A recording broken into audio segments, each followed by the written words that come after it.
గత 10 రోజులుగా ఇక్కడ పనిచేశారు. నన్ను కోరారు కొంచెం ఒక 10 రోజుల తర్వాత ప్లాంట్ శంకుస్థాపన పెట్టుకుందామని. నేను ఒప్పుకోలేదు. మీరు రెడీగా ఉన్నా లేకపోయినా ఏప్రిల్ 2వ తారీఖు నేను వస్తున్నా కనిగిరి నియోజకవర్గానికని ఉగ్ర నరసింహారెడ్డి గారికి నేను చెప్పా.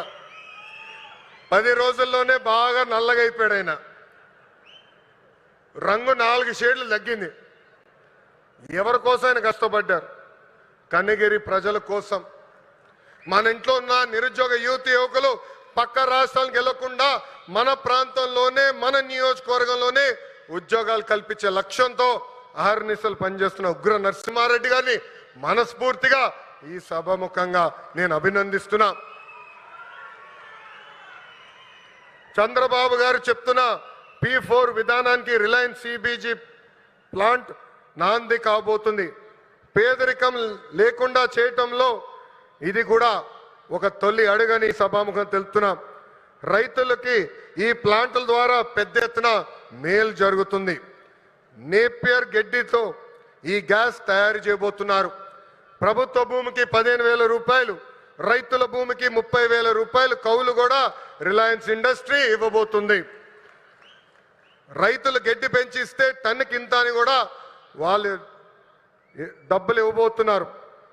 ఈ ప్లాంట్ ద్వారా 1,10,000 మెట్రిక్ టన్నులు ఆర్గానిక్ ఎరువు కూడా తయారవబోతుందని ఈ సభాముఖ ప్రజలు తెలుపుతున్నాం. ఇంకా ఈ ప్లాంట్ ద్వారా గ్రామీణ యువతకి పెద్ద ఎత్తున ఉద్యోగాలు కూడా కల్పిస్తాం. ప్రకాశం జిల్లాలోకి ఎప్పుడు వచ్చినా నాకు నా పాదయాత్ర గుర్తొస్తుంది. ఈరోజు నేను నడుచుకుంటూ వస్తున్నప్పుడు అందరినీ కలిసా. గట్టిగా నా చేయి లాగారు. నాకు యువగలం పాదయాత్ర గుర్తొచ్చింది. మీరు చూపించిన ప్రేమ ఇంకా నా చేతి మీద ఉంది. అందరు నా చేతులు గీరారు. ఒకరు నా చేయి కూడా కొరికారు. మీరు నా పైన చూపించిన ప్రేమ, అభిమానం నా జీవితంలో ఎప్పుడు మర్చిపోనని ఈ సభాముఖంగా ప్రకాశం జిల్లా ప్రజలందరికీ నేను తెలుపుకుంటున్నా. ఉగ్ర నరసింహుడు నన్ను వదిలిపెట్టాడు కదబ్బా.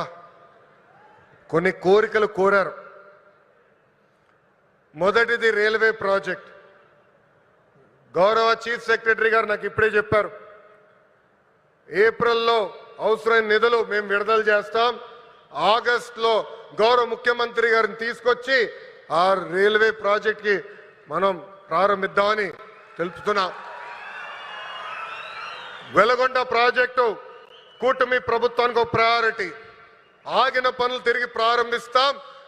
చివరి ఎకరానికి సాగునీరు అందించే బాధ్యత మేము తీసుకుంటాం. ఇంకా తాగునీరు గురించి నేను చెప్పాల్సిన అవసరంలా. తాగునీరు శాఖ మంత్రి ఎవరు? నాకు అన్న సమానమైన పవన్ అన్న. పవన్ అన్న ఏమనుకున్నా సాధించే వ్యక్తి. ప్రతి కేబినెట్ మీటింగ్ లో మేము చర్చిస్తాం. తాగునీరు ఒక ప్రయారిటీ అని ఆయన ప్రతి కేబినెట్ మీటింగ్ లో చెప్పారు. గత ప్రభుత్వం నాశరికమైన పనులు చేసింది. ప్రాజెక్ట్ ని పక్కన పెట్టేసింది. తిరిగి కేంద్ర ప్రభుత్వాన్ని ఒప్పించి నిధులు కేటాయించి ఈ రోజు ఆ ప్రాజెక్ట్ కి టెండర్ స్థాయికి తీసుకొచ్చారు. నా అన్న పవన్ అన్న త్వరలోనే ఆగిపోయిన పనులని ప్రారంభిస్తాం. ప్రతి గడపకి కుళాయి ద్వారా తాగునీరు కూడా అందించే బాధ్యత కూటమి ప్రభుత్వం తీసుకుంటుందని ఈ సభాముఖంగా తెలుపుకుంటూ ప్రకాశం జిల్లా ప్రజలందరూ ఒకటే కోరుతున్నా. వైకాపోల్ పరిస్థితి చూస్తుంటే జాలేస్తుంది. వాళ్ళు పని చేయరు.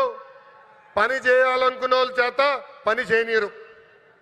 ఈరోజు కొత్తగా చెప్తున్నారు ఈ ప్లాంట్ల ద్వారా ఏదో అయిపోతుందని. వాళ్ళని అడుగుతున్నా, మీరు ఇంట్లో గ్యాస్ సిలిండర్లు వాడరా? కట్టెపొయ్యిలు వాడుతున్నారా? ఆ గ్యాస్ తయారు చేసే ప్లాంట్ ఇది. ఎందుకు మీరు అపోహలు కల్పిస్తారు?